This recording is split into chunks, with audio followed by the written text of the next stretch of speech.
In this video, I will be showing you how to create a logo in Canva. Let's get started. To begin, I start on the Canva homepage, where all my recent tools are located. I navigate to the left-hand sidebar and click on the Create a Design button.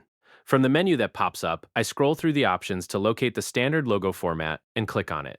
Canva immediately opens a fresh, blank canvas in a new editor tab, giving us a clean workspace to start building our custom logo design from scratch. Once the new editor tab finishes loading, I focus on the left sidebar under the Templates section.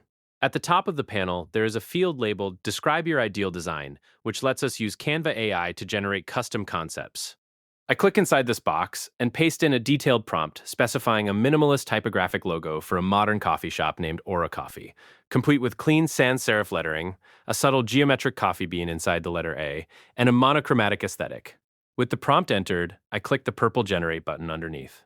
Canva AI starts processing the description, brainstorming layout structures, and building out the graphics. I monitor the progress indicator on the side panel as it works through the generation steps to finalize the layout. When the generation completes, the panel updates to show that the design is ready alongside a candidate preview. I click directly on the generated logo thumbnail, and Canva instantly places it onto the main canvas so I can review the clean layout on page 1.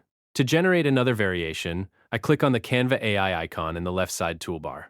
This opens a new panel asking what we shall do with the design. I click into the Describe Your Idea box at the bottom, paste in the exact same prompt, and click the purple Submit arrow button to begin generating a second logo concept. While Canva AI works on the new version, the panel walks through brainstorming creative directions and mapping out elements. Once completed, Canva adds a second page with the new variation. I then use the page controls at the bottom to toggle between page 1 and page 2 to compare both professional concepts. And there you have it. That's the complete process of how to make professional logo on Canva.